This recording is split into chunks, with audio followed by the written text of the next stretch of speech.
పరిశుద్ధ గ్రంథం నుండి సామెతలు 25వ అధ్యాయం చదువుకుందాం. ఇవియును సొలొమోను సామెతలే. యూదా రాజైన హిజ్కియా సేవకులు వీటిని ఎత్తి వ్రాసిరి. సంగతి మరుగు చేయుట దేవునికి ఘనత, సంగతి శోధించుట రాజులకు ఘనత. ఆకాశముల ఎత్తును భూమి లోతును రాజుల అభిప్రాయమును అగోచరములు. వెండిలోని మస్టు తీసివేసిన ఎడల పుటము వేయువాడు పాత్ర ఒకటి సిద్ధపరచును. రాజు ఎదుట నుండి దుష్టులను తొలగించిన ఎడల అతని సింహాసనము నీతి వలన స్థిరపరచబడును. రాజు ఎదుట డంబము చూపకము, గొప్పవారున్న చోట నిలవకము. నీ కన్నులు చూచిన ప్రధాని ఎదుట ఒకడు నిన్ను తగ్గించుట కంటే ఇక్కడికి ఎక్కి రమ్మని అతడు నీతో చెప్పుట నీకు మేలు కదా. ఆలోచన లేక వ్యాజ్యమాడుటకు పోకుము. నీ పొరుగువాడు నిన్ను అవమానపరచి దాని అంతమున ఇక నీవేమి చేయుదు అని నీతో అనునేమో. నీ పొరుగువాడు నిన్ను అవమానపరిచి దాని అంతమున ఇక నీవేమి చేయుదు అని నీతో అనునేమో.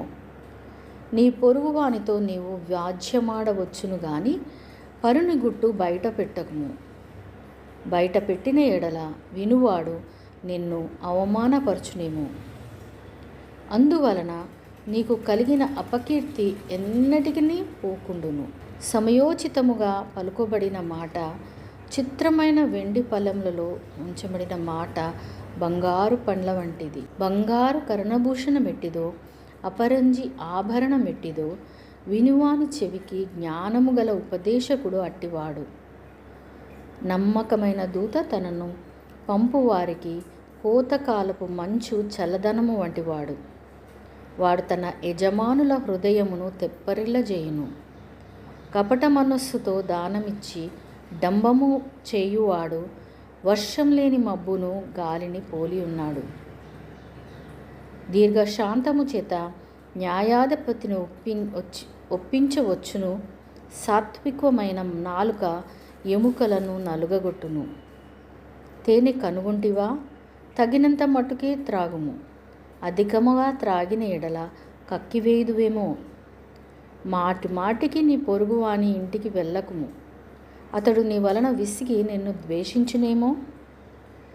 తన పొరుగువాని మీద కూటసాక్ష్యము పలుకువాడు సమ్మెటను ఖడ్గమును వాడిగల అంబును పోలినవాడు. శ్రమకాలంలో విశ్వాసఘాతకుని ఆశ్రయించుట విరిగిన పళ్ళతోనూ కీలు వసలిన కాలుతోనూ సమానము. దుఃఖచిత్తునికి పాటలు వినిపించువాడు చలివి దినమున పైబట్ట తీసివేయువానితోనూ సురేకారము మీద చిరకపోయేవానితోనూ సమానుడు.